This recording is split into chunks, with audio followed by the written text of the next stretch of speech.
going, guys? Welcome to another edition of the Metal Shop Vlogs. My name is Alan Martinez, as a guest host or whatever. Just want to make a personal service announcement. That whole this whole like Pokemon shit, it's gotta stop, man. All right? You're like more than 10 years old. You should not have a phone. I don't know, whatever. But yeah, you're causing accidents. Stop. Today was the first day. That's all I saw everywhere. But that's not what we're here to talk about. We're here to talk about my friend Joshua over here. He is an artist. Like he's making the rounds over here in El Paso, trying to get his name out there. So so you're a solo artist right now, right? Like, are you doing? And you've been in bands before, or like how did that? Yeah, I mean, I started playing music in high school. Freshman year, and me and my friends, we were all playing music together. I was in a band called The Wreck for a while. Was it a wreck? Yeah, it was pretty much. It took a lot to keep that band going. It was towards the end. Yeah, definitely. Learned a lot from that. It was a great learning experience. We did cool things. We recorded some albums and stuff. We went toured, played in Austin, San Antonio. Eventually things just happen. People grow up, go away. So we split up after like 4 or 5 years, and then I was in a band called Mangy Octopus, which we had a lot of fun. We did an EP here, and after that, that sounds familiar. Like, yeah. Mangy Octopus. Yeah. That's cool. Yeah, we had a pretty good following here. We played a lot of shows and stuff, and after that I moved to Austin. Things in my personal life were kind of falling apart, so I decided to get up and get out. And it was a wreck again. Yeah, it was a wreck again. It's a constant theme in my life, man. But you know what? That type of stuff is good for writing, man. So, Oh yeah. That's all I write about is my personal experience and stuff, and so now I've just been trying to work on myself, find myself a lot, and that's translated into the music I'm doing. That's still my passion, my life. So I've always just been the guitar player in the band. Right. So now I'm singing and playing my own songs and stuff like that. And nice. It's going cool. I'm still learning, all the time. I'm barely getting out there, but it's fun. So right now, are you doing like an acoustic thing, or is it like an electric? Like, do you have like backing drums? Or yeah. How does that? Right now, it's just me and an acoustic guitar. Nice. I want to get these songs that I've been doing recorded, and I'll probably throw a couple other instruments on there. I play bass, I play piano. Oh, nice. Yeah. I was a multi-instrumentalist. Yeah, exactly. So I want to kind of keep it a really rootsy, folk punk album. Just I probably won't even have drums on it or anything or percussion. It's just gonna be guitar, bass, piano, maybe some harmonica and stuff. So how did you what was the influence? What made you just start playing guitar? What was your first instrument, or what was it that happened? I want to pursue this, or this is kind of cool, or whatever. Yeah, I mean, I've always been, I guess, into arts. I mean, when I was a little kid, I thought I wanted to be a painter or something, but I was no good at that. So my dad's always been really into music. He's not a musician, but he was always exposing me to music, and I always associated that with just having a good time, and that always made me feel good until I started finding my own self, and I was gravitated towards punk music. The first band I was really into was Green Day. Green Day's not punk, no. That's cool. Yeah, I get you, yeah. Being a Green Day fan, I get that a lot. Yeah. But that's what opened the doors for me, Oh, you like the Doors too? Oh yeah, man. See what I did there? That was nice. But what are other than your punk rock roots or whatever? What are the other influences that I was telling you earlier? Sometimes a musician's influence doesn't necessarily reflect on what you're trying to do, or the end product of what comes out. Sometimes stuff just comes out and you're okay, cool. Yeah, exactly. As far as punk goes, I'm as far across the spectrum as it goes. I'll listen to Bad Brains and Minor Threat and Choking Victim and Leftover Crack, and then be listening to Green Day and Blink-182 and Taking Back Sunday. So I'd like everything in between. Besides that, really love classic rock. Of course. The Essentials, man, the Doors, Zeppelin, Santana, that stuff. Beatles are my fucking life. Oh, can I say that? Yeah, it's cool. Okay. We can fucking say that. It's all fucking ready. Yeah, Beatles are my life, man. That's one of my biggest influences. And then country music too. Honestly, like I've never, like, I strayed away from it, but that's where my dad introduced me to music. That was my first thing. And I've noticed more lately, like I've been, as a solo artist, an acoustic kind of thing, it just kind of comes out. Yeah, sometimes it just kind of comes out. Like you're like, what? Why? Like, yeah, okay, exactly. It feels right. Sure. Yeah, exactly. It feels right. It sounds right. That's what my ears tune to, I guess. You know. Yeah. And besides that, I mean, I love jazz. I love classical music. And I played piano. I played classical piano. I've been in a jazz quartet playing piano before. Oh, nice. And, so I mean, just as far as across the spectrum it goes, I love hip hop, old school hip hop. I don't like the new stuff really. Gangster rap. Yeah, gangster rap, man. Pretty much anything, I flow to it. When it comes to, I guess, the earlier stuff or whatever. Yeah, as long as it makes me feel something, you know, that's what got me into music. I could feel shit, I could relate to it, and. That's what music should be. Like, it's just like whatever type of, I guess, emotion. Like, you know, like this makes me feel sad. Like this makes me feel like, hey, it's happy or whatever, like upbeat or something. Like that's what it should do. You know? Yeah, definitely.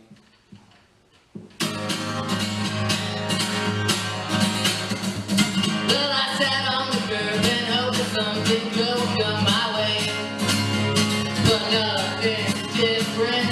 Seemed almost every day I waited for somebody else to change. But now I know, well, now I know I'm on my own. Well, now I know I'm on my own. I smoked a million cigarettes, oh, I was just wishing you were here, because I miss you. Well, I spent the last few nights just talking to myself, cause you're not here. And now I know, yeah.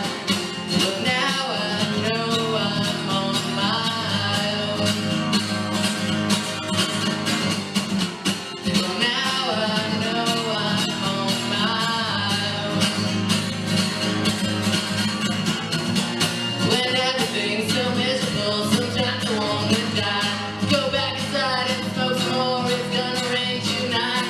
It's gotta stop eventually, my eyes are open wide. Anticipate the sunny warmth and rays off its insane. Yeah.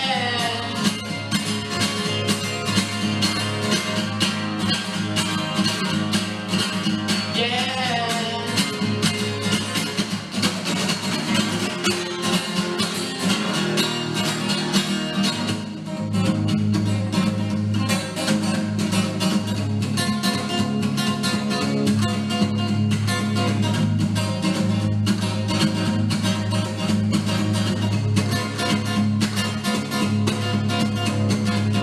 Well, I had no directions, but I knew just where I had to go.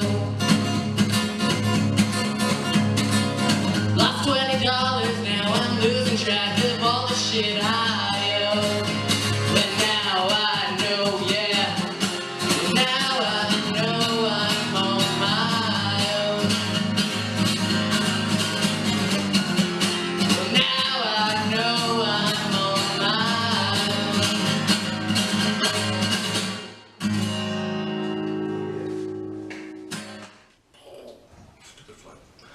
Okay, so how many originals do you have? Like, I guess when it comes to, do you still play like the stuff that you had with the Wreck or the Man Octopus, or do you just stick with like your originals that you've been coming up with acoustically?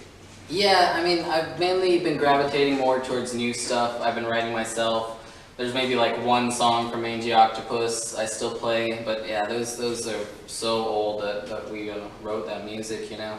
So it's not really, it's still applicable to my life, but I've just been building on what. Yeah, you grow. You have to grow. Yeah. But I mean, as far as originals, I've got at least a good like EP I've been working on, just crafting those songs, maybe like between 6 and 8 songs. Oh, nice. But I'm trying to get a good full album going, and hopefully get another band going again and use some of these songs. But yeah, right now my set consists of maybe like 6 to 8 originals, Okay. and a couple covers. And like, with those 6 to 8 originals, like how long do you think what the set would be? I guess my whole set right now is about 30 minutes. Okay, that's good. Yeah, between 30 45 minutes. So, if you know of anybody that needs a 30-minute set filled in, this guy came to my rescue. I do the backyard sessions at Boomtown every 2 weeks, and the roster gets filled up pretty quickly because it's a pretty cool gig. It's like in the backyard. It's like real chill. Like it's a hot day, a cold beer. It's awesome. And he was like, "Hey man, can I be in it?" And I was just like, "You know what, man? Like it's already like filled up." So I was like, I'll let you know for like next time in the next 2 weeks, and maybe like a few days before, like somebody dropped, and like immediately I was like, "Hey man, can you fill in?" Like I was like, "What's the set?" And he's like, "Yeah, I'll be." I was like, "Just show." Actually, I told you like, show up with your guitar just in case. Yeah. And luckily, not luckily, but I mean, somebody dropped and. Lucky for me. Yeah, lucky for you, and for me as well. Yeah. But yeah, you came in, you swooped in, you came to the rescue, and that's cool, man. you were in there, man. So that's good. Like if it's reliable, like you kind of like. Pretty much flexible with that type of stuff. Yeah, I'm always down. I'm not picky about where I play or who I play for or anything like that. I just enjoy performing. It's good for me and it's good practice. So yeah, I've been doing this just by myself. Yeah, see, and then your songs are like it helps you develop them too. Exactly. Like, depending on the venue and depending on where you go, you're just like, hey, well, this got this reaction. This is cool, so I'll go with this. Or sometimes as like a singer-songwriter, you're just like, well, maybe I'll try this, and like maybe I'll try the more choruses and see how that reaction gets to different venues. And yeah, exactly. So it's part of like I guess the writing process as well. What venues have you played other than like the Boomtown? I played Rigby's. I like Rigby's a lot. I've been playing there since like they opened. And that's one of my favorites. I played at Woolies Pizza. That was a really cool one. And that's just as a solo artist. When I was in bands, all over. I used to play at Sumatra Hookah Lounge all the time, which isn't, Hookah Lounge anymore.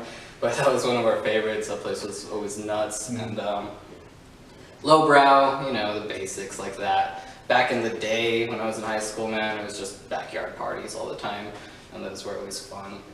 But and now it's backyard sessions. Yeah. See what I did there?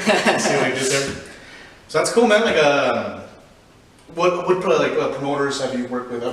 Myself.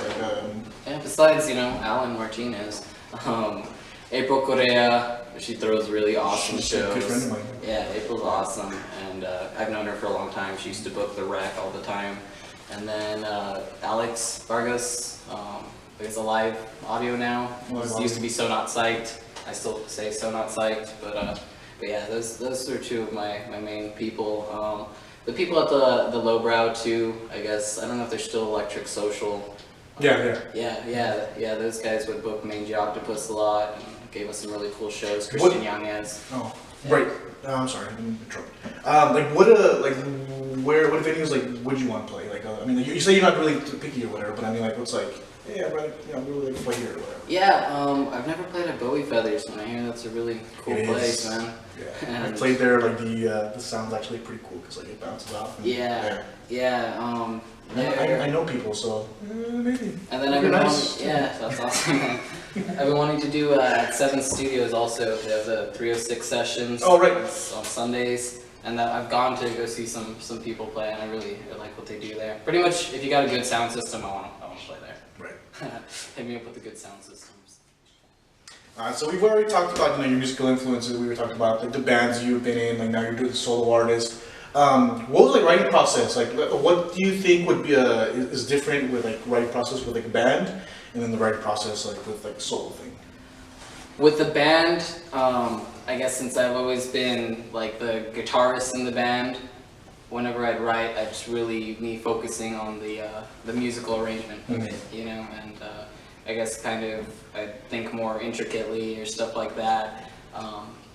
Now I'm really just focused on melody. Who's that? But, I just messing with you. yeah, they're really just I'm just playing chords behind vocal melody, and so that's different for me.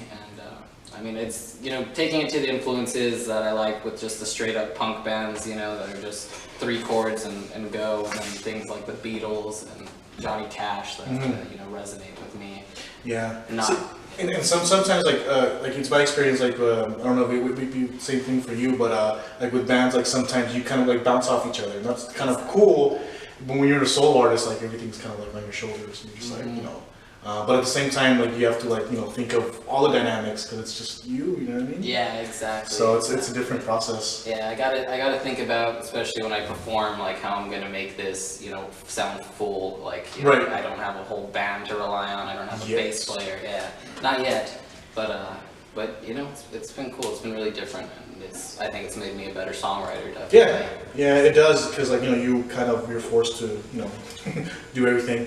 To get any recordings, like you said you were gonna be in the studio like or soon or. Yeah, I haven't found the studio yet. That's so I don't have really a timeline of that. I just know I want it to be soon. I have these songs that are pretty much ready, so I don't have any official recordings yet. There's a couple of videos of me out there, but soon. Okay, all right. This is a segment I just ask you rapid fire questions. It's like it could be whatever my mind set. Are you a tits and ass person or ass person? Tits or ass? Ass. I'm sorry. Why? Because that's just what I like. Yeah. Yeah. More cushion for the pushing. Yeah, I guess. Sweet, awesome. When was like what venue other than like let's just say like your dream venue like could be anything Madison Square Garden. Dream venue? Like a freaking like a warehouse where everyone's all packed and chaotic and stuff, and like a crazy ass punk show that's just way too overpacked, like it's a fire hazard, All right. Most inappropriate road story. Inappropriate road story. Okay, with the wreck, we went on our first tour, and there was one night after a show, we drank like 2 boxes of wine, and I woke up and my drummer Steven and bass player were like lying on top of each other, but face down on top of each other. And we woke up and they were just like that. Yeah. And I think we just spent that morning like hungover as hell, like pretty much in our underwear, all in the same bed, like doing nothing. Yeah, I did not expect that. Yeah. It was highly inappropriate. Yeah. Do you know how that happened? Like, I guess that's a rapid fire question. We figured that out. How did that happen? No, I don't remember. I remember us all just being in that bedroom we were staying in and being weird. And I fell asleep and I woke up and people were. It happens sometimes, man. It happens sometimes. That's what happens when you're in a band for a long time. I think boundaries kind of disappear. Yeah, that's true. All right, well, who, when it comes to like shout outs, like who do you want to thank? Like who have you worked with? Like, who has like, kind of helped you out like throughout this whole thing? Like shout out, man, like right there, boom. Right here, Alex Sandoval of the Slingsters, Red Rocket Records. He's recorded some really awesome stuff for both of my previous bands. He's helped me get out there. He's fucking awesome. Let's see, who else? The Electric Social people, I love what they do. Papa Joe and Judy are amazing. They do awesome work. And I guess Alan Martinez is pretty cool. Okay, I heard that stuff about that guy. I don't know. It's very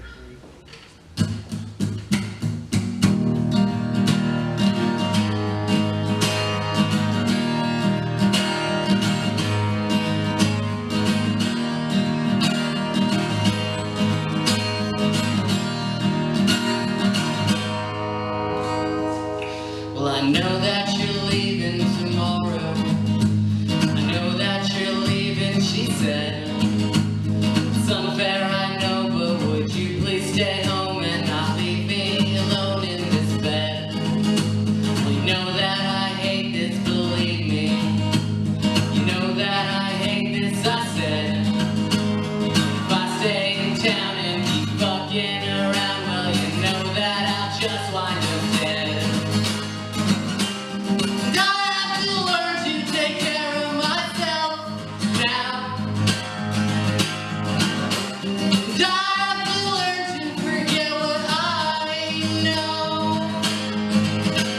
Just used to stay and change nothing today and keep living in life, watching everything die. But I know I have to learn to get out of my head.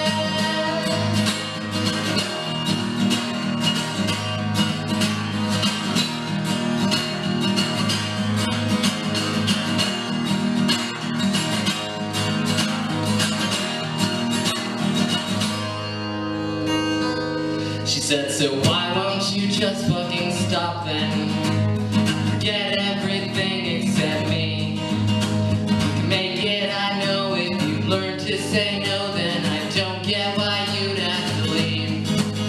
But it's too late for me, yes, you know it. It's too late for me, this I know. So just stop your crying and see that I'm trying, and I've got nowhere left to go.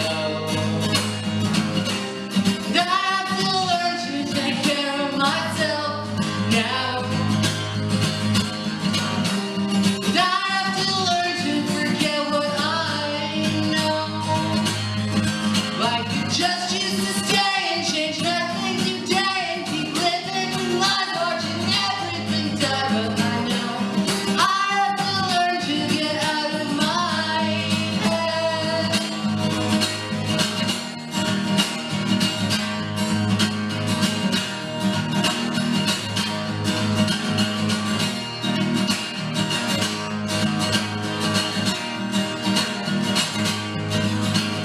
I don't wanna feel this way, I don't wanna feel this way, I don't wanna feel this no more.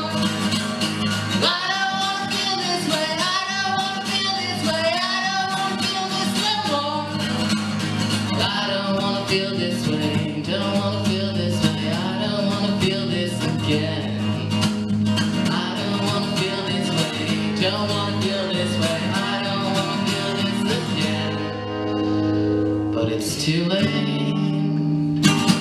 Alright, well that about wraps up this edition of the Metal Shop Vlogs. My name's Al Martinez, got my friend over here, Josh, and we'll see you guys next time, and stop with the Pokemon, that's it, no more man, please.